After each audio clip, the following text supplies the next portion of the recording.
মানুহে আচলতে কি ধৰণৰ কথা ভাবিলে এই ধৰণৰ কাম কৰিব পাৰে বাৰু কওকচোন। আমাৰ তাৰপৰা পানীটো কিয় আনিছে? পানীটো কিয় আনিছে? তেনেকৈ আছে ভিডিঅ' আছে আপুনি তাৰ পৰা চিধা দোকানত বিকিব আনিছে কিয়? কাক কৈছিলে? কাকো কোৱা নাই আপুনি। কোন দাদা? এই ৰিলিফৰ পানীটো কিয় আনিছে? ৰিলিফৰ পানী আপুনি দোকানত বিকিবলৈ কিয় আনিছে? ক'ত ৰিলিফৰ? এই আপুনি ফ্ৰিজত কিয় ভৰাইছে? হে? ফ্ৰিজত ভৰাইছে না আপুনি? যেতিয়া মানে বানপানীৰ ৰিলবোৰ চাই থাকোঁ তেতিয়া খুব দুখ লাগে। মানুহবোৰ ইমান কষ্টত আছে, ইমান প্ৰব্লেমত আছে, আৰু তাতে যদি এনেকুৱা এটা ৰিল আহে আপোনালোকৰ খং উঠেনে বাৰু? কিয় এনেকুৱা কাম কৰে? যিবোৰ মানুহ সহায়ৰ কাৰণে আনিছে আপোনালোকে সেইবোৰকো নেৰিছে। আচৰিত।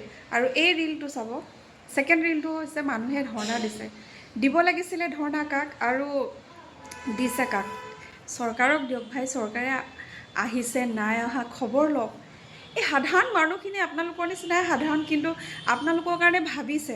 কেতিয়া যে বুজিব মানুহে? আৰু দিবলৈ যোৱা মানুহবোৰকো কিমান কি গালি পাৰিছে, বাপৰে। মানুহক মানে সহায় কৰিব যোৱাটো এটা মানুহৰ ডাঙৰ ভুলেই যেন হৈ পৰিছে তেনেকুৱা।